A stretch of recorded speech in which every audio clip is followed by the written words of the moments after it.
Bonjour à toutes et à tous, bienvenue et merci d'être présents à nos côtés.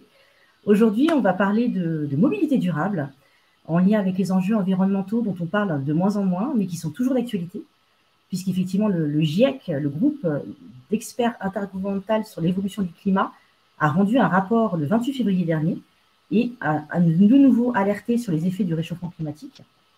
Donc, dans ce contexte-là, les acteurs d'entreprise ont leur rôle à jouer, et un cadre législatif à respecter, en particulier les DRH. Nous avons donc deux experts présents à nos côtés ce matin pour nous apporter des éclairages et retours d'expérience sur la législation d'une part, mais également sur la négociation et la mise en place d'une politique de mobilité durable. Donc d'un côté, Lauriane, bonjour. Bonjour Patricia. Bonjour. Qui est conseil au cabinet Froment-Montbriand, leader en droit du travail reconnu en France et à l'international, qui accompagne depuis 7 ans les entreprises françaises et étrangères en développement. Et de l'autre côté, nous avons Félix. Bonjour. Bonjour Patricia, bonjour à tous. Qui est donc expert mobilité durable chez Betterway, qui est la première solution de mobilité en France, qui accompagne les entreprises dans la définition et la mise en place de leur politique de mobilité. Et pour ma part, je représente le groupe UP, qui crée des solutions de paiement et services à utilité sociale et locale, qui donnent aux entreprises et collectivités les moyens d'agir pour le pouvoir d'achat et la qualité de vie des salariés et citoyens. Voilà, donc quelques petites informations qui vous seront utiles pour le déroulé de ce webinaire. Tout d'abord, je vais vous partager un sondage qui sera composé de 3 questions. Donc, dans l'onglet sondage que vous voyez en bas à droite, donc je vais les publier de suite. D'autre part, vous pouvez poser vos questions au fur et à mesure de ce webinaire, mais on a pris parti de les traiter en fin de session. Voilà, donc on les regardera vraiment en fin. Également, le support de présentation que nous allons regarder ensemble vous sera partagé, donc ça, pas d'inquiétude là-dessus. Et pour finir, pour votre information, le webinaire est enregistré pour qu'on puisse effectivement tous partager le replay. Voilà pour les informations un peu pratico-pratiques. Et je vais laisser la parole à Félix, qui va maintenant nous donner quelques éléments de contexte concernant la mobilité durable. Bonjour à tous, merci de participer à ce webinaire sur la mobilité durable. La mobilité, depuis toujours, est un sujet central dans nos sociétés. C'est l'une des 4 grandes fonctions de l'urbanisme, de la ville, du territoire, selon la Charte d'Athènes. Donc, au même titre que d'habiter, que de travailler, que de se récréer, la mobilité est finalement comme un besoin primaire de la ville et des personnes qui y habitent, ou même du territoire en général. Mais la mobilité, cette fonction nécessaire, c'est aussi le premier pollueur en France, responsable de 30% des émissions de gaz à effet de serre dans notre pays. Et 50% de ces émissions-là sont liées au déplacement des ménages. Et je ne vais pas vous faire un schéma, hein, si tout le monde autour de la table compte le nombre de trajets effectués pour des besoins personnels et le nombre de trajets effectués pour se rendre au travail, eh bien, le domicile-travail, donc les trajets pour se rendre sur son lieu d'entreprise, eh bien, compte beaucoup dans ces émissions de gaz à effet de serre. Voilà, surtout quand on voit que 42% des trajets de moins d'1 kilomètre sont effectués en voiture. Il y a du boulot, mais il y a des transformations qui s'opèrent et qui vont nous permettre de trouver des solutions. Donc, on l'a bien vu, hein, on avait l'habitude d'utiliser majoritairement la voiture ou le train. Aujourd'hui, la mobilité, c'est une galaxie de moyens pour se déplacer, des mobilités qui sont de plus en plus durables, de plus en plus individuelles. Il y a autant d'usages qu'il y a de personnes. Et donc, c'est dans ce contexte-là qu'il faut mettre en place des dispositifs pour donner les clés à chacun pour pouvoir participer au virage de la mobilité durable. Et on le voit, hein, l'entreprise qui a un rôle normatif, qui a un rôle de transformation dans les sociétés, dans les usages, peut avoir une place centrale dans cette transformation. Donc, il y a 2/3 des Français qui considèrent que leur entreprise a un rôle à jouer dans la transition vers des mobilités douces. Et aujourd'hui, l'État permet de mettre en place des dispositifs intéressants, que ce soit au point de vue fiscal, intéressants que ce soit au point de vue administratif pour la gestion, ou même pour les utilisateurs du quotidien. Donc, il y a bien sûr le remboursement des abonnements de transport en commun, Il y a l'alternative à la voiture de fonction, comme le crédit mobilité. Il y a les aides régionales, le covoiturage, les aides sur le vélo, etc. Il y a plein de dispositifs. Et puis, il y en a un nouveau qui est le forfait mobilité durable, qui est non obligatoire, hein, mais qui est de plus en plus apprécié par les utilisateurs et les entreprises. Et aujourd'hui, ça répond à 3 enjeux majeurs dans les sociétés, dans les entreprises. Un enjeu de marque employeur, d'attraction, de rétention des talents, puisque 35% des démissions prennent en compte le trajet domicile-travail dans la décision. C'est aussi RSE, puisque chaque entreprise doit faire attention aujourd'hui à son empreinte carbone, et puis des enjeux de qualité de vie au travail, puisqu'on a vu que l'usage du vélo et des mobilités durables se faisait de plus en plus. Et donc, il y a un réel besoin à répondre. Et puis, pour les opérationnels, il y a un besoin d'optimiser les budgets, de gérer les plafonds et les cumuls entre ces différents avantages pour respecter les règles d'URSSAF. Et puis surtout, de bien poser un cadre légal solide pour donner une bonne base à la mise en place. Et pour ça, c'est toujours bien d'être accompagné. Mais concrètement, l'enjeu de la mobilité aujourd'hui, c'est de pouvoir mettre en place des politiques territoriales au sein des collectivités et puis en entreprise, des politiques mobilité structurées, simples, complètes et avec un cadre légal cohérent. Merci Félix. Alors n'hésitez pas dans les sondages, j'ai une question d'ailleurs qui porte sur les enjeux.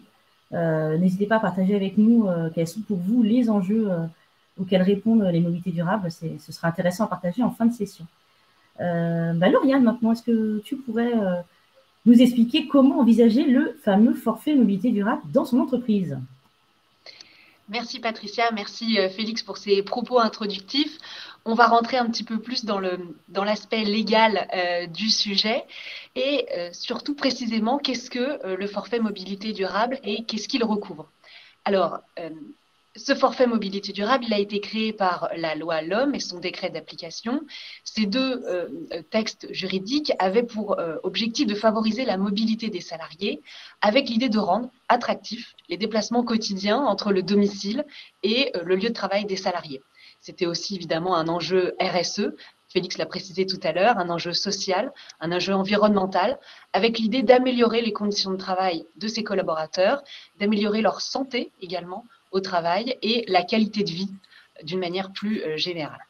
Dans les entreprises qui ont plus de 50 salariés, la mobilité, au sens large, est un nouveau thème obligatoire des négociations annuelles obligatoires et s'insère dans le thème dédié à la qualité de vie au travail. Alors peut-être qu'autour de la table, aujourd'hui, il y a des acteurs qui sont actuellement en train de s'occuper de leur NAO et qui sont en réunion NAO. C'est effectivement la mobilité, ce nouveau thème qui doit être abordé dans le cadre de vos négociations annuelles obligatoires. Une des manières de traiter ce thème-là dédié à la mobilité, eh bien, c'est, de manière facultative, mais c'est une possibilité, c'est de mettre en œuvre le forfait mobilité durable dans l'entreprise, c'est-à-dire que l'employeur va prendre en charge financièrement les déplacements quotidiens entre le domicile et le travail des collaborateurs lorsque sont empruntées des mobilités moins polluantes.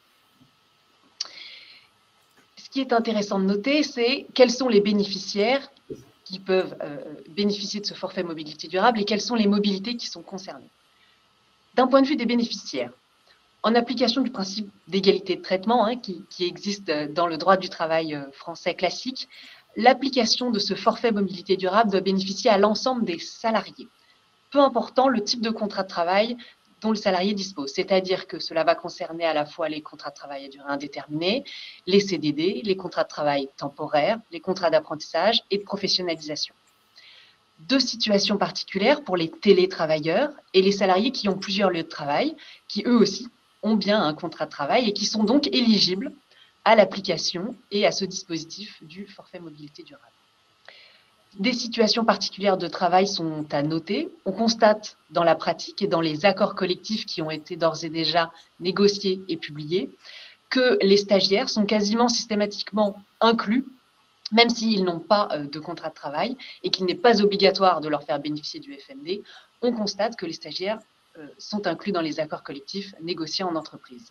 Les salariés à temps partiel, eux, ont un traitement particulier puisque le forfait mobilité durable qui leur est attribué est bien souvent proratisé en fonction de leur durée effective de temps de travail.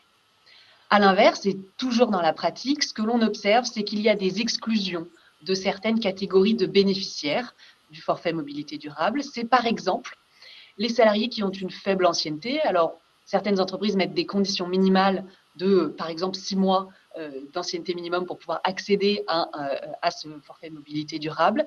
Il y a également les salariés qui sont considérés comme étant en période de préavis, qui vont donc quitter l'entreprise incessamment sous peu et pour lequel on les exclut effectivement pendant cette période-là parce que c'est une période transitoire et de départ de l'entreprise de l'accès au forfait mobilité durable.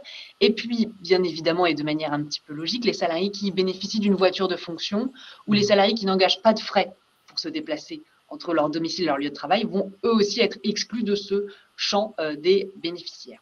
Du côté des mobilités qui sont éligibles, alors, dans les dispositifs législatifs, on observe une très grande liste du nombre de mobilités qui sont concernées. Ça va du vélo jusqu'à la trottinette en passant par le gyropode et le covoiturage, par exemple. Et cette grande liste-là, elle a été reprise par les entreprises. Là encore, dans les accords collectifs d'ores et déjà négociés et publiés, on observe deux grandes tendances. Soit les entreprises proposent aux collaborateurs l'intégralité des mobilités qui sont éligibles, avec l'idée de concerner et d'intéresser le plus de collaborateurs possibles dans l'entreprise, ou alors certaines entreprises ont réduit le scope du forfait mobilité durable à une offre mobilité vélo. C'est bien souvent les entreprises qui ont négocié en début d'année dernière le forfait mobilité durable et qui, ne sachant pas exactement l'entièreté des implications pratiques, ont préféré dans un premier temps limiter au vélo. À savoir qu'actuellement, le ministère de la Transition écologique a déjà prévu de dresser un bilan d'utilisation au printemps 2022 de ce FMD, avec l'idée d'intégrer des nouvelles mobilités. Donc la liste va potentiellement s'étendre au printemps 2022. Il s'agirait d'ajouter les scooters, alors électriques ou pas, il n'y a pas forcément de précision à ce stade, et les taxis vélos également. L'intérêt de ce FMD, c'est effectivement son régime social qui est exonératoire de cotisations de sécurité sociale et de CSG-CRDS, dans la limite d'un plafond de 500 € par année civile et par salarié pour les entreprises du secteur privé. Ce plafond est plus bas pour les entreprises du secteur public, il est de 200 € uniquement. Si on parle chiffres, ce plafond, il est porté à 600 € toujours par année civile et par salarié, en cas de cumul entre le FMD et la prise en charge du remboursement des frais d'abonnement de transport en commun. Ces deux exonérations, qu'il s'agisse du plafond de 500 ou de 600 €, sont exprimées par année civile. Il faut donc comprendre que cela comprend une étendue de période entre le 1er janvier et le 31 décembre de chaque année. Il ne s'agit pas d'une année glissante, il s'agit d'une année civile.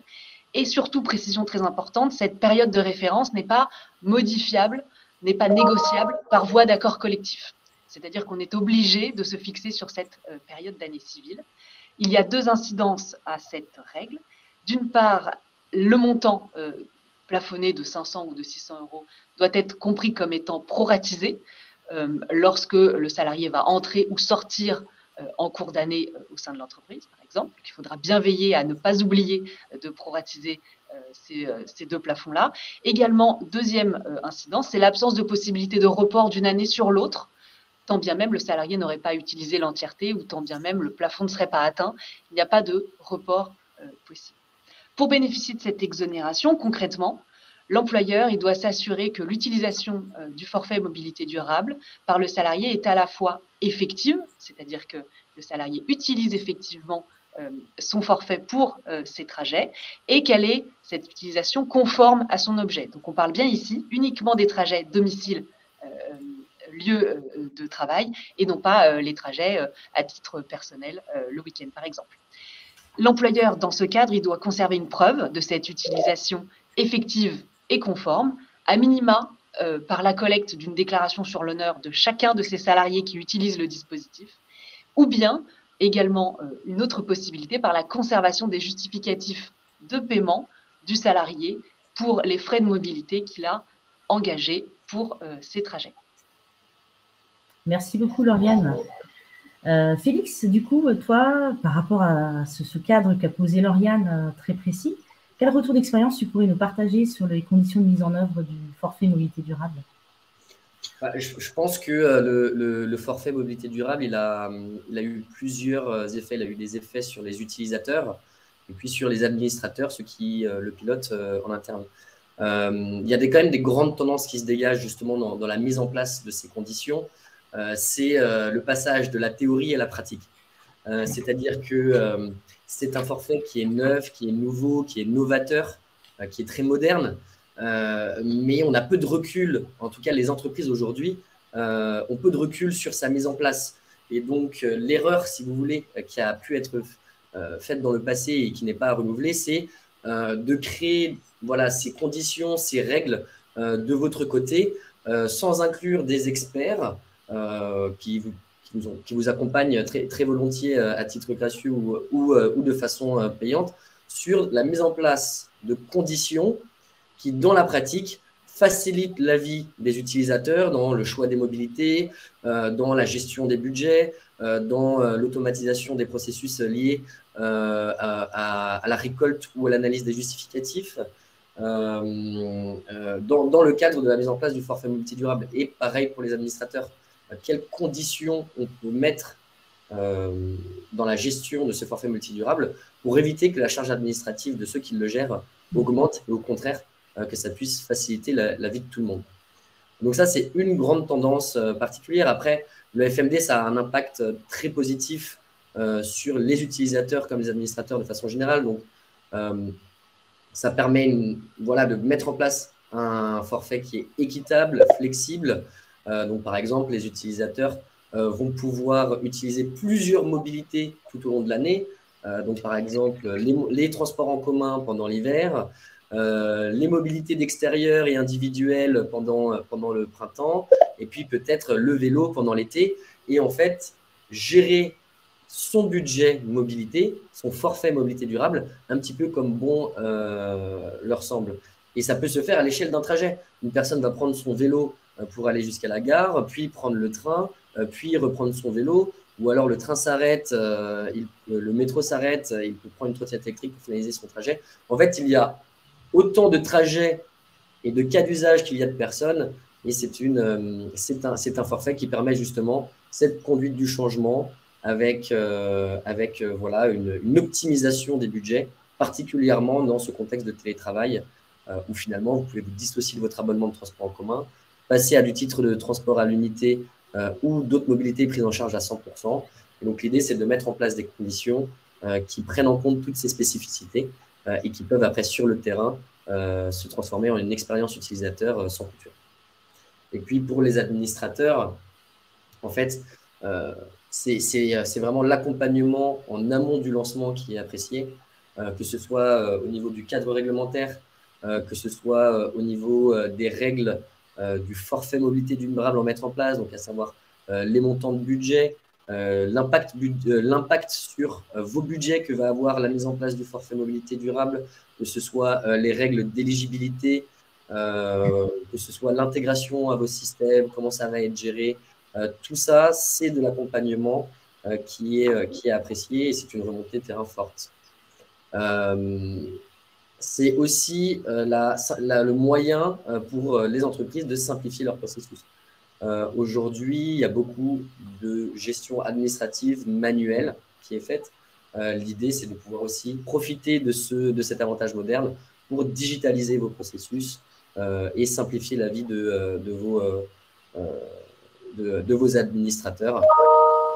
Une autre montée de terrain, c'est la valorisation de l'avantage et des investissements qui sont mis en place dans la mobilité en entreprise. Donc, bien sûr, ça touche le FMD, mais ça peut toucher tous les autres avantages qui sont mis en place. Aujourd'hui, c'est peu valorisé alors que c'est un investissement énorme.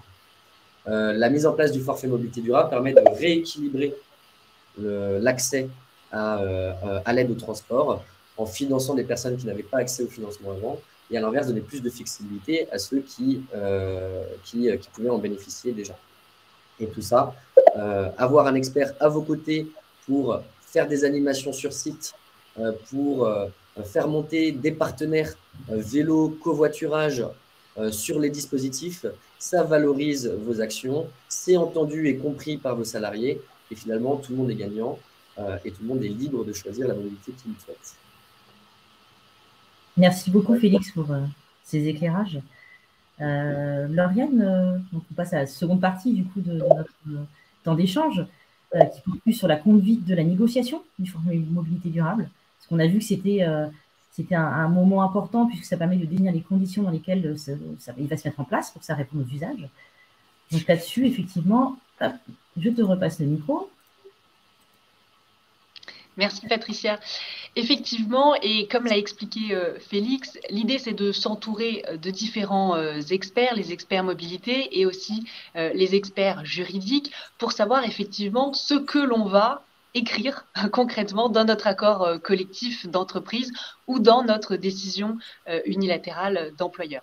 Alors, le forfait mobilité durable, il doit exister au travers d'un support juridique. La priorité, elle est donnée à l'accord collectif d'entreprise, interentreprise ou à défaut de branche. Alors pour l'heure, il y a très peu de branches qui ont négocié sur ce sujet, voire quasiment aucune. C'est au niveau entreprise, au niveau local, voire établissement, qu'ont été conclus les accords collectifs qui sont aujourd'hui publiés et qui constituent le corpus et notre base de retour terrain dont on discute aujourd'hui. Ce sont les règles de négociation classiques qui s'appliquent avec le principe évidemment de la conduite loyale des négociations. Les négociations se déroulent soit avec les délégués syndicaux qui sont effectivement les interlocuteurs habituels dans la négociation d'un accord collectif d'entreprise, mais peut également se dérouler avec les élus du CSE, mandatés ou non, ou bien encore avec des salariés mandatés par des organisations syndicales. Cet accord, il peut être à durée indéterminée ou à durée déterminée. Le choix a été fait selon la durée indéterminée ou déterminée en pratique, dans ce que l'on observe, selon que l'accord a été négocié de manière autonome au NAO ou selon que le forfait mobilité durable s'inscrit dans un dispositif négocié au moment des NAO. Donc, principalement les accords collectifs qui ont été négociés en début d'année. Souvent, ce sont des accords collectifs qui incluaient et NAO et FMD, c'était des accords à durée déterminée, ou bien certains accords ont été négociés à durée indéterminée. Ça, c'est au libre choix des parties à la négociation. Soit vous vous inscrivez dans quelque chose à durée indéterminée avec la possibilité toujours de réviser. C'est un accord collectif d'entreprise classique, avec les règles du droit du travail classique qui s'appliquent. Ou alors, ça s'inscrit plutôt, vous choisissez de vous inscrire dans quelque chose à durée déterminée, qui sera donc à renégocier en fin de période. C'est uniquement en cas d'échec de ces négociations qu'une décision unilatérale de l'employeur peut être prise, avec toujours une obligation d'information-consultation préalable du CSE, s'il existe dans votre entreprise. Alors, quel contenu dans mon accord collectif ou dans ma DUE? Le contenu est extrêmement large et surtout renvoie à la libre appréciation des négociateurs de l'accord. À minima, il faut quand même veiller à pouvoir définir le montant de ce forfait mobilité durable dans la limite des plafonds d'exonération qu'on a cités tout à l'heure. Il faut également veiller à définir les critères d'attribution de ce forfait, les modalités de versement de ce forfait. Est-ce que je vais choisir un versement mensuel, trimestriel, semestriel ou annuel auprès de mes salariés? On observe en pratique que ces accords collectifs vont en réalité avoir un nombre de clauses assez importantes parce que ce qui tient vraiment à cœur aux employeurs et aux négociateurs, c'est de couvrir l'ensemble des situations individuelles. C'est ce qu'exposait Félix tout à l'heure. Il y a quasiment autant de salariés que de mobilité et que de projets possibles. Et c'est ce qu'on observe dans les accords collectifs. Il y a de nombreuses clauses. La première clause qui est importante à évoquer aujourd'hui, c'est les critères d'attribution de ce forfait mobilité durable. Alors, si vous avez bien suivi tout à l'heure, on a dit que le forfait mobilité durable devait bénéficier à l'ensemble des salariés parce que, principe d'égalité de traitement oblige, tous les salariés qui ont des contrats de travail doivent pouvoir accéder à ce forfait mobilité durable. Il n'empêche que certaines entreprises, par voie de négociation, et c'est effectivement conseillé d'emprunter la voie de la négociation lorsque l'on décide de faire des dérogations à ce principe d'égalité de traitement, avec effectivement la règle applicable de manière très classique, que ces dérogations-là, elles doivent être définies par des éléments objectifs. Alors, qu'est-ce qu'on peut avoir comme élément objectif? Eh bien, c'est par exemple d'exclure certains salariés qui sont soit en cours de période d'essai, soit en préavis, soit qui n'engagent aucun frais pour leur mobilité.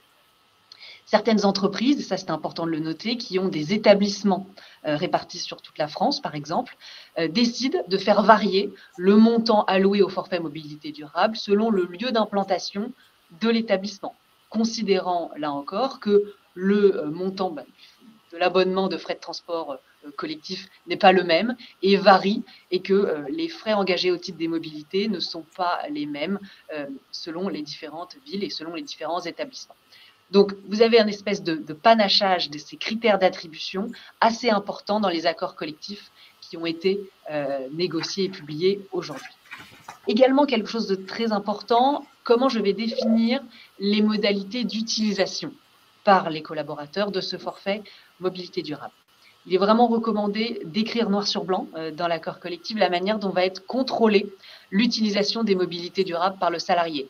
Et tout ça, tout simplement pour respecter la règle URSSAF d'exonération, qui est que je dois pouvoir, moi, employeur, expliquer à l'URSSAF, si contrôle il y a, que mes salariés ont bien utilisé réellement le forfait mobilité durable pour leur trajet domicile-lieu de travail. Alors, pour pouvoir avoir ce contrôle-là et cette traçabilité de l'utilisation du forfait par mes salariés, je peux recourir à une solution de gestion qui va être dématérialisée ou externalisée, par exemple, ce qui me permet de m'assurer de cette condition sine qua non pour pouvoir bénéficier de l'exonération de cotisation de sécurité sociale. Ce qu'il est intéressant aussi de pouvoir préciser, toujours dans ces modalités d'utilisation du forfait, c'est une clause, un article de mon accord qui va être dédié aux étapes d'entrée et de sortie du salarié dans le dispositif, à savoir, je vais d'abord recueillir son accord pour bénéficier de ce dispositif, je vais pourquoi pas subordonner l'entrée du salarié dans le dispositif à une formation de prévention des accidents de la circulation, par exemple. Cette espèce de procédure d'entrée ou procédure de sortie, qu'est-ce qui se passe lorsqu'il a utilisé plus que ce qu'on lui avait donné? Est-ce que je peux m'engager sur une retenue sur le solde de tout compte? Ce genre de dispositif-là, c'est à vous de le prévoir effectivement dans l'accord collectif. Ce qu'on observe en pratique également, c'est que certaines entreprises ont à cœur d'encadrer une utilisation minimale et maximale de ce forfait mobilité durable. Alors, c'est assez récent, ça c'est vraiment les retours de la pratique, parce qu'on n'y avait pas forcément pensé lorsqu'on a présenté en premier lieu ce forfait mobilité durable, mais il y a effectivement un certain nombre d'entreprises qui vont définir une utilisation minimale en nombre de jours, par exemple, par semaine, en nombre de jours par mois, ou alors encore en nombre de kilomètres parcourus par mois, par semestre, par an, pour chaque utilisateur, en expliquant effectivement que je vais donner un certain montant de forfait mobilité durable à mes collaborateurs s'ils utilisent, par exemple, je ne sais pas, 15 jours de trajet mobilité pendant le mois, ou alors, s'ils utilisent une vingtaine de jours, je vais leur faire varier le montant que je vais leur attribuer. Au contraire, je peux exclure les salariés dont je considère qu'ils habitent trop proches de l'entreprise, et je vais, là encore, pouvoir faire varier soit mon montant de forfait mobilité durable, soit carrément exclure certains salariés en fonction des distances parcourues. Il y a par exemple une entreprise qui avait prévu de mettre en dessous de 2 km de trajet. Je ne fais pas bénéficier à mes collaborateurs de forfait mobilité durable. Par contre, entre 2 et 3 km, je leur propose un montant mensuel, si je choisis le versement mensuel, de 20 €. Pour ceux qui ont un trajet bien plus conséquent, je leur propose un montant de 30 €. Donc, il y a, et je pense que c'est important de saisir cette opportunité-là et cette liberté qui est donnée par l'accord collectif, d'utiliser comme ça ces différents, soit panachages, soit dispositifs de certaines exclusions, pour pouvoir proposer un accord collectif qui correspond réellement aux besoins des collaborateurs et qui va surtout couvrir toutes les différentes situations de mes collaborateurs. Certaines entreprises ont aussi défini des utilisations maximales du forfait par jour en délimitant l'utilisation du forfait mobilité durable à un trajet aller-retour pris en charge par l'employeur uniquement par jour. Là encore, c'est aussi une manière pour l'entreprise de maîtriser son budget, mais de tout de même faire bénéficier aux salariés du forfait mobilité durable. Autre point important dans cet accord collectif, c'est de définir les modalités de versement du forfait. Là encore, liberté de choix totale quant à la périodicité du versement et également quant au montant qui est versé dans la limite des plafonds, étant précisé que si je dépasse le plafond, c'est tout à fait possible. Simplement, j'aurai un assujettissement au titre d'un élément de salaire comme une rémunération classique. Donc, ça peut être moins intéressant financièrement. Cette périodicité de versement, elle peut être, donc, je le disais tout à l'heure, soit mensuelle, soit trimestrielle, soit semestrielle, soit annuelle. On a quand même deux grandes tendances qui se dégagent des accords collectifs. Il y a un choix soit par un versement qui est mensuel, soit par un versement qui est annuel. Le choix du versement mensuel, donc tous les mois, j'abonde mon salarié de 20 € par exemple, de 25 €, selon les catégories, selon les mobilités qu'il utilise. Et ce choix-là de la mensualisation peut être intéressant pour gérer les situations d'entrée et de sortie en cours d'année des salariés, parce que vous avez toujours des salariés qui rentrent et qui sortent au cours d'une même année civile, par exemple. Ça peut être intéressant également voilà, pour gérer ces hypothèses-là d'entrée et de sortie et pour avoir une maîtrise également de son budget. En réalité, ce que l'on observe et ce qu'on n'avait pas forcément imaginé, on pensait au départ qu'il y aurait des avances de frais qui pouvaient être réalisées par les employeurs. C'est toujours possible d'un point de vue légal. D'un point de vue pratique, en revanche, ce n'est pas vraiment ça qui est emprunté. On a plutôt des situations où le salarié va, lui, engager les frais pendant une période considérée, soit le semestre, soit l'année, et l'employeur va, ensuite de ça, lui rembourser les frais engagés dans le cadre des plafonds qu'il aura définis lui-même, mais une fois les montants exposés par le salarié. Ce n'est pas forcément très intéressant pour les salariés, ça peut limiter, je pense, l'utilisation par les salariés de ce dispositif si effectivement il faut qu'ils fassent l'avance des frais, mais dans le même temps, ça peut permettre à certains employeurs qui veulent avoir une meilleure maîtrise de leur budget de tout de même proposer ce forfait mobilité durable à leurs collaborateurs. Il y a également une liberté, et c'est important de le noter et de l'écrire aussi dans son accord, d'encadrer les périodes de suspension du contrat de travail. Qu'est-ce qui se passe pendant les périodes de congé?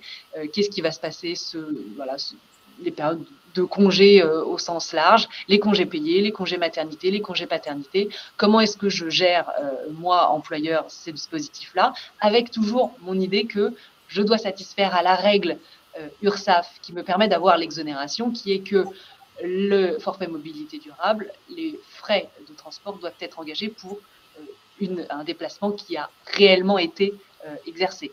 C'est-à-dire que je vais prévoir dans mon accord qu'en cas de suspension du contrat de travail, eh bien, le forfait mobilité durable est également suspendu, avec l'idée que si mon salarié utilise ce forfait mobilité durable pendant une période de suspension, c'est pas qu'il l'a utilisé pour ses trajets domicile de travail, puisqu'il ne travaille plus.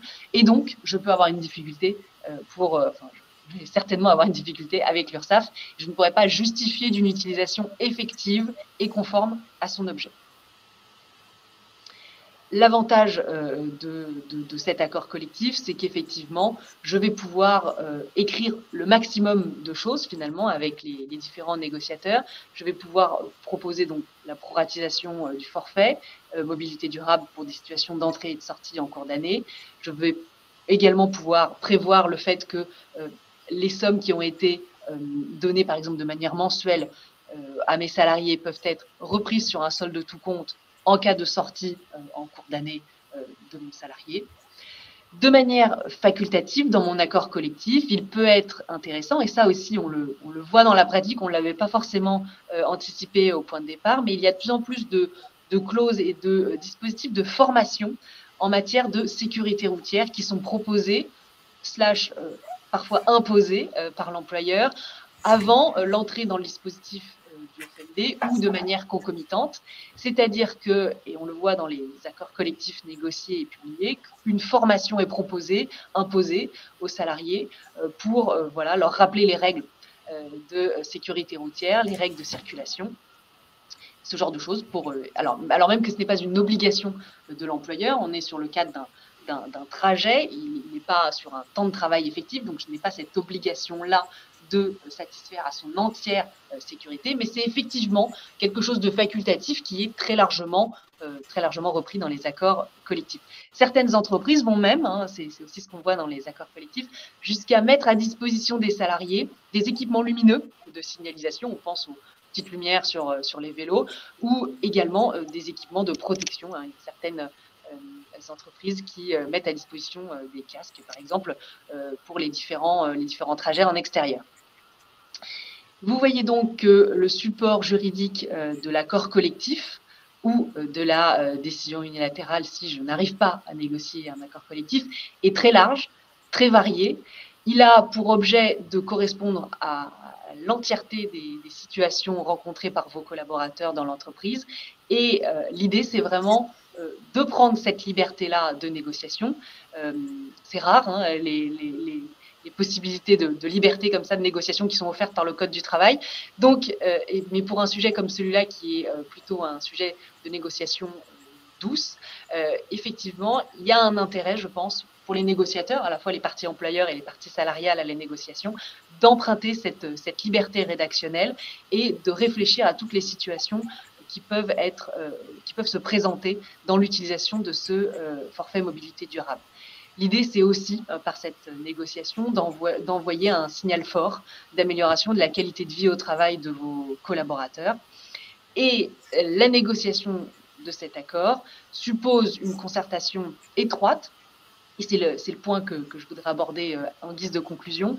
Ça suppose une concertation étroite entre les différents acteurs de l'entreprise. Félix l'évoquait tout à l'heure, mais il y a une espèce de transversalité qui s'impose de fait, puisqu'il n'y a pas seulement les interlocuteurs des ressources humaines qui doivent être intégrés à cette réflexion sur la mise en place du FMD, mais il y a aussi les interlocuteurs qui s'occupent de l'administration du personnel, les gestionnaires de paye, et puis encore et évidemment principalement les juristes en droit du travail. Vous avez ces trois typologies d'interlocuteurs qui doivent, à mon sens, concerter et travailler donc en étroite collaboration pour la définition de ce forfait mobilité durable, pour la rédaction de cet accord collectif. Alors, ça ne veut pas dire que c'est un projet qui va vous prendre un temps illimité, pas du tout. C'est simplement que il y a des implications en paye, il y a des implications juridiques, puisqu'on est en train de rédiger un accord collectif, une mention obligatoire dans le début d'un accord collectif, à la fin d'un accord collectif, une procédure à suivre.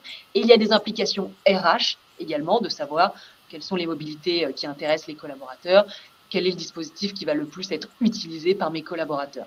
Donc, vous avez ces trois domaines de compétences qui, à mon sens, et c'est effectivement là où, dans les entreprises dans lesquelles ça fonctionne bien, c'est effectivement lorsqu'il y a une concertation de ces trois typologies d'acteurs pour concourir à la mise en œuvre et de ce forfait mobilité durable et à avoir une vraie réussite de cette mise en œuvre de forfait mobilité durable dans votre entreprise. Merci beaucoup, Lauriane. Du coup, ça me fait me poser la question de, a-t-on, Félix, là-dessus, quelques cas clients qui peuvent illustrer justement cette concertation qui doit s'enclencher au sein de l'entreprise au bénéfice de tous? Oui, on en a plusieurs. Chez Betterway, on accompagne toute typologie de clients, des grands comptes, des plus petits comptes, des entreprises innovantes et de tout type d'industrie. Après, on est quand même spécialisé sur la gestion grand compte, puisque notre outil est hautement paramétrable et permet de gérer tous les cas d'usage. Mais il y a quand même des grandes tendances générales qui sortent de notre expérience, quelle que soit l'entreprise. C'est d'abord 3 grandes phases de mise en place de ce projet avec l'ensemble des parties prenantes qui ont été citées par Lauriane. C'est le pré-lancement, 2 le lancement et puis après l'accompagnement long terme, l'accompagnement à la conduite du changement. Ces 3 étapes sont particulièrement importantes et notamment celle du pré-lancement où en fait il va falloir éduquer en interne l'ensemble des parties prenantes et puis apporter des éléments concrets dans les avantages principaux, sur les avantages principaux de cette mise en place. Donc, il y a bien évidemment tous les avantages liés à la RSE, à la marque employeur, à la QVT qu'on cite depuis tout à l'heure, mais il y a aussi l'impact budgétaire.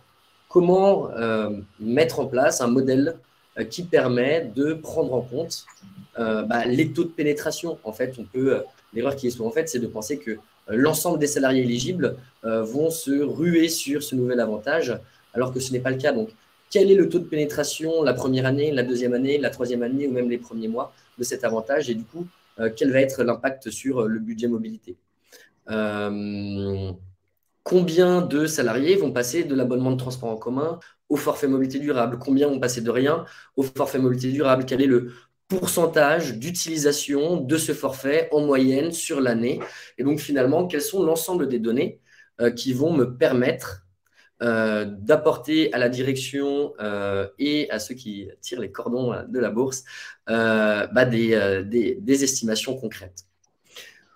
Donc voilà, il y a cette partie-là d'accompagnement. Et puis après, tout le cadre légal qui a été mentionné, avec toutes les règles qui doivent être mises en place, comment ça se retranscrit sur la politique mobilité. Donc je vais prendre le cas, par exemple, d'une filiale d'un grand groupe français dans la télécom qui a mis en place un montant maximum de 600 € avec la possibilité de cumuler à l'intérieur de ces 600 € le forfait mobilité durable et les abonnements de transport en commun.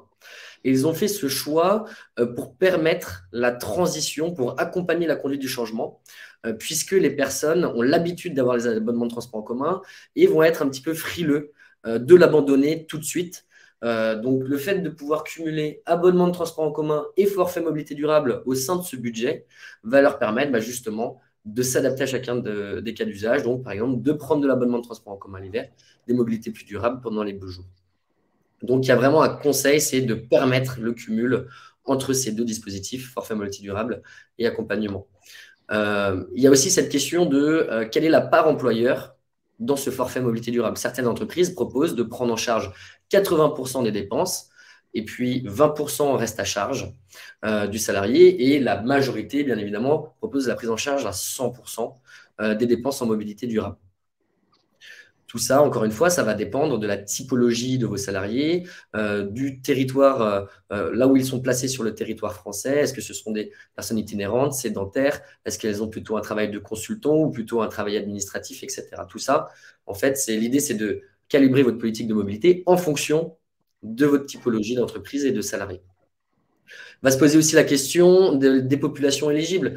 Est-ce que vous avez des intermittents? Est-ce que vous avez des intérimaires? Voilà, cette entreprise-là, entre autres, elle a décidé de l'ouvrir à tous, sauf à ceux qui ont la voiture de fonction, donc CDI, CDD, intérimaires, pigistes, enfin, l'ensemble des salariés possibles, avec cependant des budgets spécifiques, par exemple pour les stagiaires, avec une règle d'ancienneté de 4 mois, avec un versement annuel. Le choix du versement annuel, il est particulièrement intéressant, puisqu'il va permettre en fait à vos salariés de pouvoir financer des vélos dès le début, sachant que le vélo est très attendu. Puis vous allez me dire, oui, mais bon, si jamais on fait un versement annuel, qu'en est-il de la personne qui l'utilise dès le premier mois et puis s'en va au bout du deuxième? Eh bien, vous allez quand même pouvoir proratiser le budget et récupérer les montants sur le solde de tout compte. Mais pour ces peut-être 2-3% de la population qui partiront, eh bien, le reste pourront bénéficier d'une expérience utilisateur particulièrement développée. Il y a aussi la question des mobilités acceptées. Que ce soit en termes de compréhension des utilisateurs. Est-ce que vos utilisateurs vont se poser la question, voilà, est-ce que ça rentre dans le forfait mobilité durable? Est-ce que ça ne rentre pas dans le forfait mobilité durable? Vos administrateurs, pareil, c'est un dispositif qui est nouveau. Lorsqu'ils vont recevoir un justificatif, dans quelle catégorie je le place? Est-ce que c'est éligible? Est-ce que ce n'est pas éligible? Etc. Le nombre de justificatifs est énorme. Donc, la question, c'est quelles sont les mobilités que je veux mettre en place? Comment je vais gérer les effets d'aubaine? Comment je vais gérer tous les justificatifs qui seront associés? Tout ça, ça nécessite aussi de l'accompagnement pour que la théorie soit en pratique gérable. Il y a aussi la question de la gestion des entités. Est-ce que vous voulez faire varier le budget? Tout ça, c'est un accompagnement qui doit être précis pour éviter tout problème dans le futur. Et puis, bien évidemment, ils ont fait des attestations sur l'honneur qui sont personnalisées en fonction de leur politique mobilité. Et puis, voilà, il y a ces cas de cumul possible avec la prime carburant, comment l'un s'intègre dans l'autre, comment ces budgets vont être gérés, comment c'est géré aussi par rapport à l'abonnement de transport en commun, comment régler ces questions de plafonds fiscaux. Voilà, c'est un accompagnement sur une politique de mobilité qui est complète. Et ça a des incidences opérationnelles directes. Le paramétrage des différents budgets, quels sont les moyens de paiement qui sont les plus adaptés, quels sont les justificatifs qui en ressortent. Voilà, comment on peut optimiser le budget. Est-ce que vous souhaitez conserver ce qui n'a pas été dépensé à la fin de l'année? Est-ce que vous souhaitez au contraire le laisser à vos collaborateurs? Il y a la question de la gestion de l'ensemble des cas spécifiques RH, donc tous les prorata, les arrêts prolongés, les soldes de tout compte, les mobilités internes d'une entité à l'autre, comment ça c'est géré, comment les passages de l'information se fait, la gestion des intérimaires, tous ces cas-là, en fait, il y en a autant qu'il y a d'entreprises. Et dans les grands groupes particulièrement, il y a autant de cas spécifiques que de collaborateurs particulièrement. Donc l'idée, c'est de pouvoir automatiser ces flux, pouvoir bien calibrer cette politique mobilité au départ. Donc mettre un petit coup de pédale avec des personnes qui sont qualifiées pour que la suite puisse se faire de façon fluide sur l'ensemble de l'accompagnement. Et vous pouvez animer tout ce travail en interne avec des animations terrain, avec voilà, des partenaires de covoiturage, des partenaires, des partenaires vélo, par exemple la Fédération française de cyclisme qui peut venir vous apporter des sessions de remise en selle ou alors de sécurité routière. Voilà, l'idée, c'est de pouvoir animer dans le temps aussi avec de la communication ciblée, comme des tutos, des bonnes pratiques, sécurité ou les nouvelles mobilités, etc.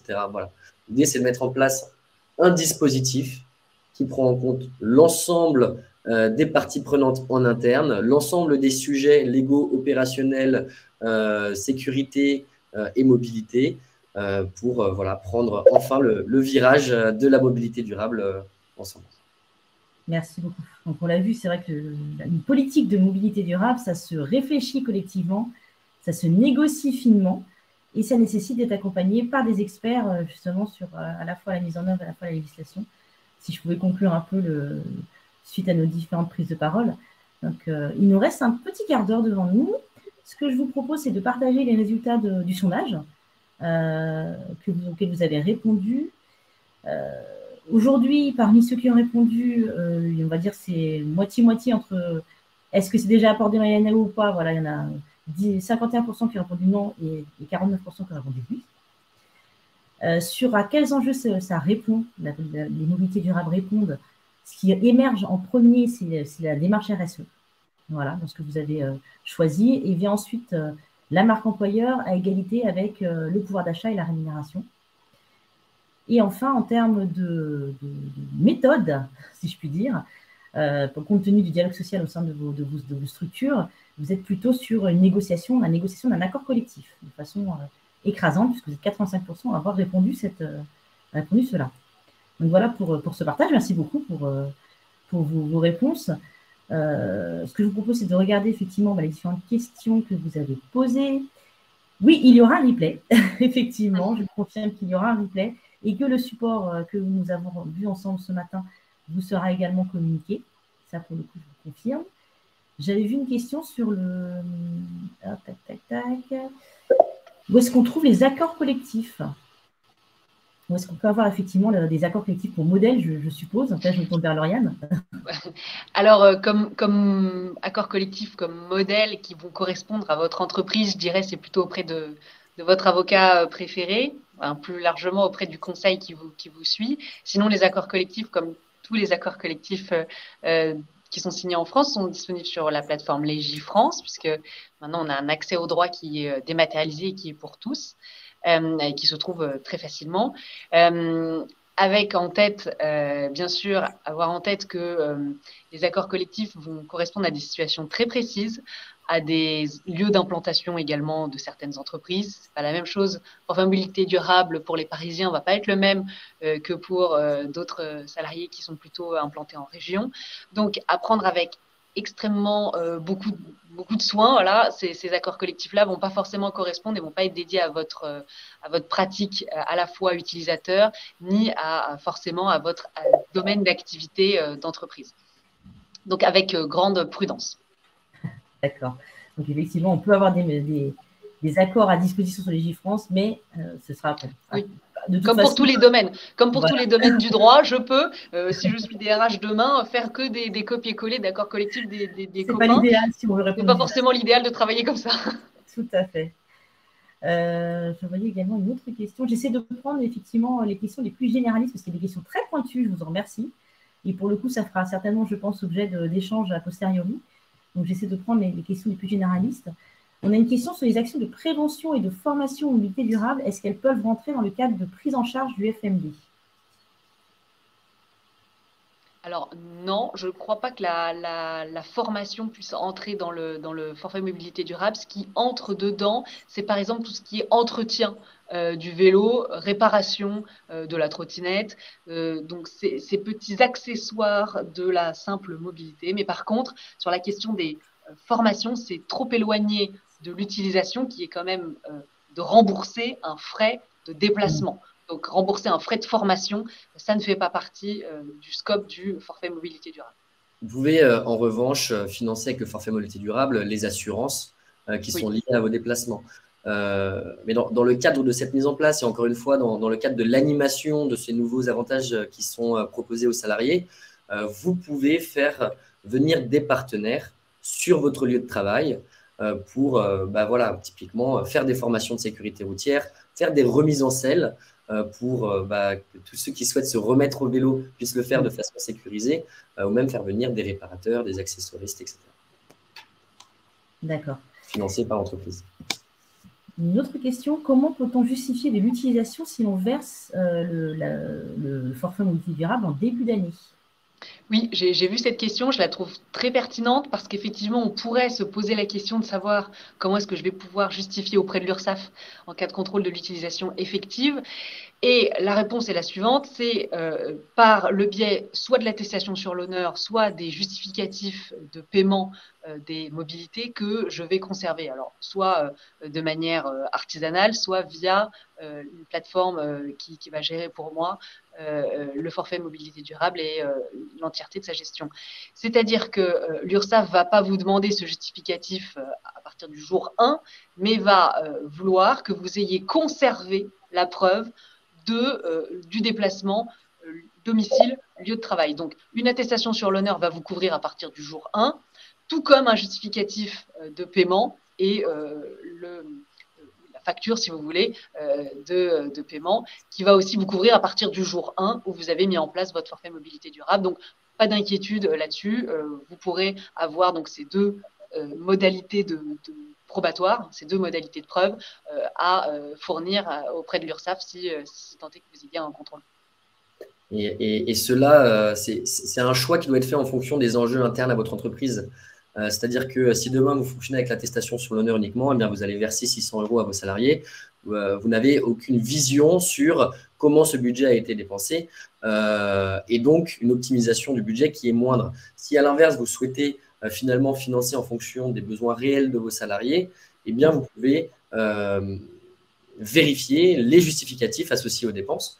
Donc soit vous le faites voilà, en contrôlant plusieurs centaines, parfois des milliers de tickets de transport à l'unité, de trajets Lime, de trajets de vélo, ou alors vous passez aussi par des plateformes, vous voyez venir, hein, comme celle de Betterway, qui permettent en fait de paramétrer des moyens de paiement qui permettent de financer uniquement ce qui est éligible dans le cadre de votre politique de mobilité.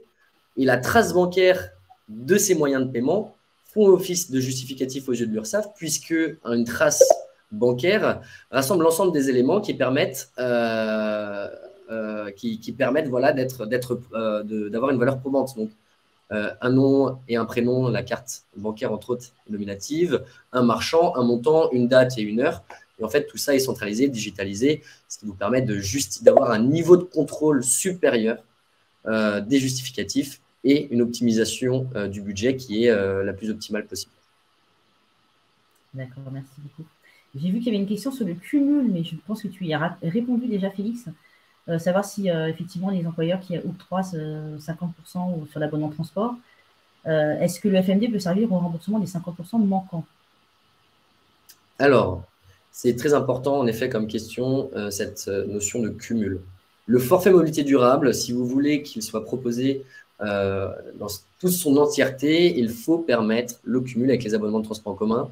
On l'a vu sur le terrain, c'est ce qui engage réellement les salariés dans le dispositif, de permettre une transition douce de l'abonnement vers les mobilités durables ou parfois le mix des deux. En revanche, dans ces 600 € n'est prise en compte que la part employeur. C'est-à-dire que l'abonnement de transport en commun, 50% est dans la part employeur, 50% de la part employée. La part employée sera toujours financée par le salarié. Après, si vous souhaitez changer votre accord et permettre une prise en charge à 100% de l'abonnement de transport en commun, c'est d'autant mieux. Mais aujourd'hui, c'est uniquement la part employeur qui est financée au travers de l'abonnement de transport en commun. Donc, il faut bien comprendre que sous ces 600 € coexistent la part employeur des abonnements de transport en commun, les dépenses prises en compte en général à 100% dans le cadre du forfait mobilité durable, l'addition des deux ne pouvant pas dépasser le plafond défini dans le cadre de votre accord d'entreprise.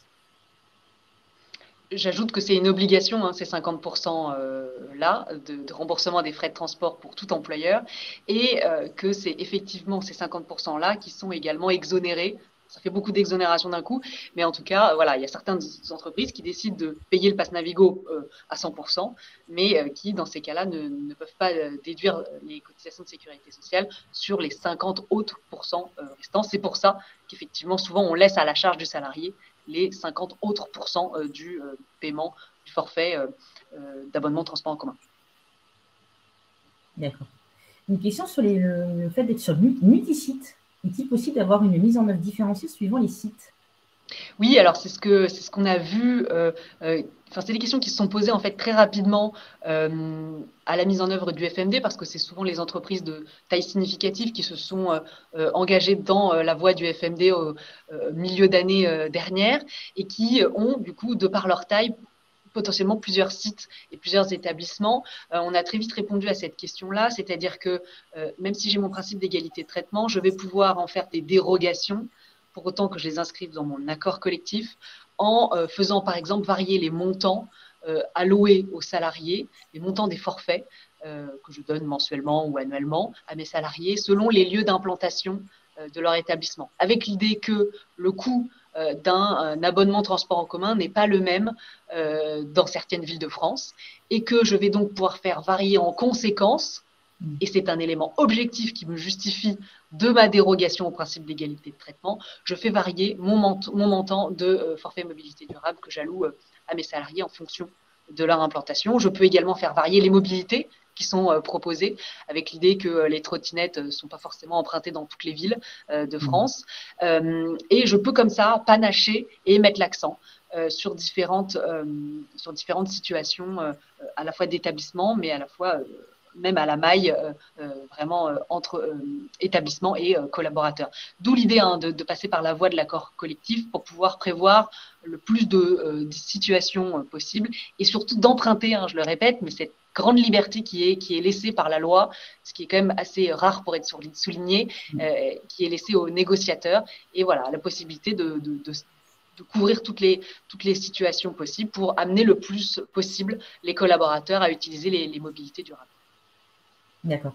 Je vois beaucoup de questions sur les types de mobilité, de covoiturage, trottinette, etc. Je pense que ça vaudra la peine effectivement de vous revenir là-dessus en one-to-one.